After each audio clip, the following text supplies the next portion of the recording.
Shadow here with Ian, yes? Ian, yes, hello. Right, perfect. And I'm here checking out his game, Tethered. I was asked specifically to come check this out by one of the voice actors, Andrea, so here I am. So what's your game about? So our game is a survival horror science fiction game with immersive simulation elements. We want to focus on player choice, adventure mechanics, exploration, character driven, but we also want to have highly tense, frightening sequences, etc., etc. Okay, so you said the secret word, player choice. I love games that give me an option to pick and choose what I'm going to do with myself as I'm going through the game. So, survival horror. Now, is it like psychological horror, jump scares? Like, what kind of horror are you guys going for? So we're not relying so much on jump scares, although if they arise sort of organically, then we're not, resisting them. But we are trying to focus more on a psychological and a sort of cosmic science fiction dimension. All right, cool. So our basic premise is that in the wake of the failure of a mission to save humanity from ecological collapse, a rupture in space-time has opened up, which creates all sorts of problems. And our protagonist, Leslie, who's a physicist, has to sort of navigate the folds of her own history and also her derelict spaceship to sort of salvage the mission while being hunted by an entity that is both incredibly alien and like alarmingly familiar at the same time. Oh, that sounds awesome already. Now, is there any kind of combat? Are you gonna be able to fight back against the monsters, or is it just all like, crap, what do I do now? I either have to hide or die. So at present, we're focusing on sort of, that sort of amnesia, alien isolation style of really low combat. As we expand the game beyond the small prototype that we currently have, we do want to create situations that encourage player ingenuity for avoiding threats using your environment. At the end of the day, Leslie's a scientist and not a Gordon Freeman type scientist who can just turn into a space marine when duty calls. She'll need to use her wits to deal with the threats on board. Okay. Will I be able to have a crowbar just for laughs? Yeah, that's trade the highly confidential information at the moment. Trade secret. Trade secret. I don't want to give that away. Sorry, actually, when you start developing games, crowbar ethics is on the 3rd page of the manual. Oh, see, I only read the first page and a half. I gave up after a while. It's that course, man. It kills you. Yeah, it's rough. But, so, are you guys developing specifically just for PC? Is it going to be? Are you going to try for multi-console later on? Like, what's the development like? So the plan for this is to release on PC and likely Xbox as well. We were accepted about 6 months ago into the ID and Xbox program. That's really cool. We have our dev kits. It's really just a matter of getting it functioning and working and ready on a computer, and then we'll work on porting. Okay, that's really cool. So, what made you guys go with Microsoft, if you don't mind my asking? Well, it was really it was a couple of things. So we applied for Sony as well, and got accepted into it, which is cool. But we found, so far at least, we found that Microsoft's developer community and their portal is just very accessible. And they were really in constant contact with us ever since we applied. Oh, that's great. That's awesome. Which is great. The other thing, I'm an Xbox gamer, my partner's an Xbox gamer. Right. At the end of the day, we have nothing against PlayStation, but at the moment, Xbox has been more accessible for us. Okay, that's cool. So how long have you guys been working on Tether? So Tether began its life as a walking simulator.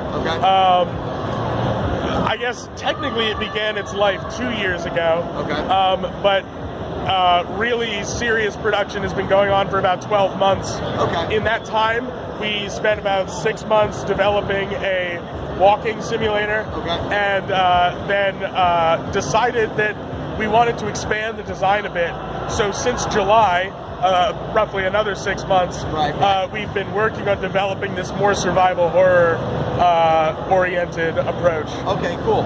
Now, what made you, what inspired you to go survival horror? Are you a big fan of Resident Evil games like that? We are tried and true horror fans, and survival horror is really our spirit genre. We love Alien Isolation, we love System Shock, we love Silent Hill, Resident Evil. all of that sort of stuff is just our, it's what we do in our spare time. It's the games that we love, and we wanted to emulate those. So that's really cool. Survival horror, at least to me, survival horror has been a genre that's been dying a lot more recently, and hearing you say that you love those games and that's what inspired you to do this really means a lot to me, because I like the games where it's like, yeah, there's some jump scares, but it's the atmosphere that really will get to you and things of that nature. Absolutely. Like that. And atmosphere has been really crucial to us, and like you say, we want to create an emotional response in the player. We don't just want to create a nervous system reaction to a loud noise or something. What we want to do is put the player into a situation that is bleak, that is desperate, and encourage them to respond in a way that feels organic. Okay, very cool. Now, I'm assuming that you said it's still a work in progress. Absolutely. Now, do you have an idea of how much longer you guys are going to be working on it, when you might be going for release? At the moment, we are likely 2 years out from development. Okay. As development schedules do, this could fluctuate. It also depends on what we accomplish from a business standpoint as well.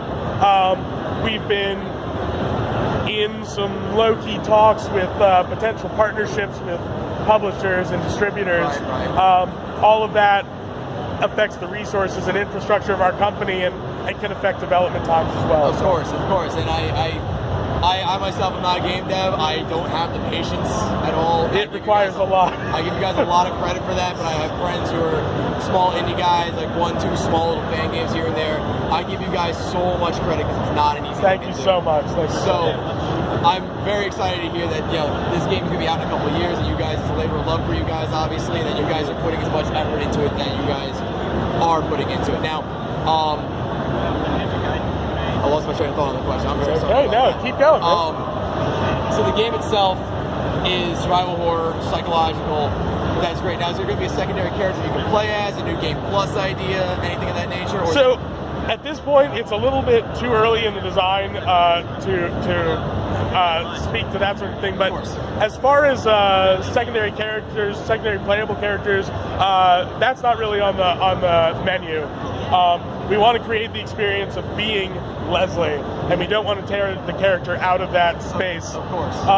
With things like New Game Plus, we're hoping that, this is not a game that's based on score or stat manipulation, stuff like that. Again, it's a very organic experience.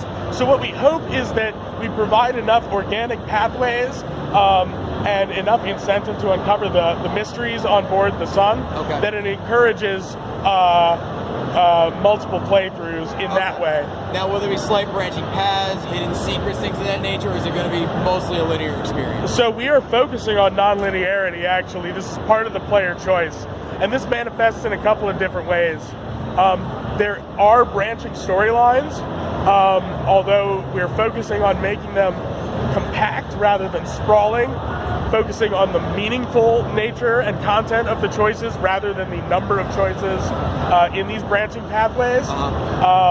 So there's dialogues and stuff like that, and choices that you can make in that regard. The other way that we're handling that, though, is literally the interaction itself.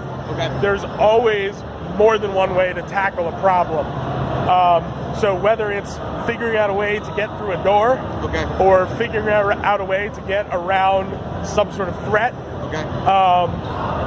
there's always a variety of ways to deal with that. And these choices, how you tackle things, whether you choose to use experimental technology or go a more MacGyver route, these things will affect the way that other characters in the world perceive you. And every choice does have some sort of ramification. Whether it's a sort of small, intimate thing or something that affects the ending of the game. Okay, that's really cool. I'm actually really happy you said that, because that's one of my next questions, is that will my choices actually be impactful? You answered that for me already, which I love games where my choices are impactful, where me saying the wrong thing is going to accidentally piss somebody off, and I'm going to have to contest with that. And that's the thing. And the other thing, too, is that we wanted to create a situation, we didn't want to take the very cliched at this point sort of Mass Effect 3 approach to choice, where you have 3 distinct pathways that lead you to 3 distinct endings. What we want to do is we want to create a a feedback system that is distributed throughout the entire storyline. We're sort of taking an approach that Ken Levine has talked about narrative building blocks or narrative Legos. So the culmination of sort of isolated points of feedback come together to give a context to a handful of different endings that imply greater ramifications in the world. That's actually really cool. I'm actually really happy to hear that. That's you got me. The game's not even done yet, and I'm excited to play it. Well, that's awesome. Glad to hear it. Like I said, I love survival horror. I love Resident Evil. Is probably one of my favorite game franchises. It's a classic, absolutely. 7. I'm surprised I like 7, so that says something right there. But I love what you're telling me. I love what I'm hearing. Now it's gonna be like data bits and stuff like that. Like, is the story gonna be played out as I'm going, or will there be like extra stuff for me to find that'll also explain more of the world? So there will be there's tons of lore. As the narrative lead, that's really been my department, and it's something that I love doing, fleshing out, and I love the piecemeal nature of storytelling that gaming allows, where you pick up a hint here, a hint there, you put it together into a larger whole. So there's a lot of that. We've also been discussing sort of using a modified sort of what I would describe as like a quest sort of approach to objectives that creates the opportunity for optional goals and optional things to deal with. A comparison that I would draw would be the obvious comparison is to something like Skyrim, but we want to take that out of the RPG context and put it into the survival horror context. All right, that's really cool. I'm really happy to hear that. So, I had another question, but I kind of lost track of it. That's okay. So, but I'm really excited to hear everything that's going into this. You obviously are very passionate about it. Is it just you working on it by yourself? Not at all. No, I have a very dedicated team working with me. My partner Mark Gregory, and we have our core team, level designer Nathan Winfield, Callum Donaldson is our level designer, our composer Eddie Kasabian, and of course our artists Danny Martin and Allison Summers, Rachel Alderson. You guys are great. So yeah, I have a nice little family, and of course Josh Musser over here.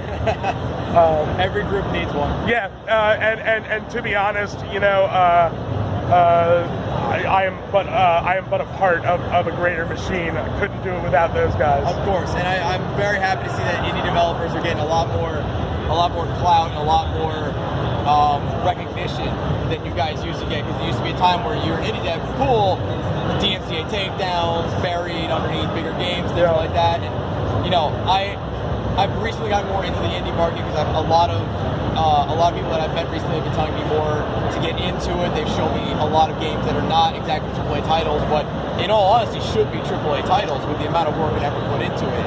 I'm very happy to see that quality stuff like this is coming out. Absolutely, and this is the thing.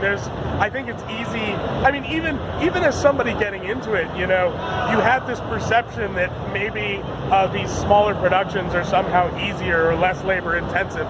Not at all true. If anything, it's more demanding because you don't necessarily have the corporate infrastructure and the resources to back you up. So it's a very Wild West scenario. That said, like you were saying, the concepts and the creativity that comes out of the indie scene is so crucial. I think it's easy for AAA titles to fall into patterns, to become these sort of formulaic things, and hey, that can work. There are plenty of AAA titles that I absolutely love, even though they may not be particularly distinct from other AAA titles. But the indie world is so creative, and the community is so interesting.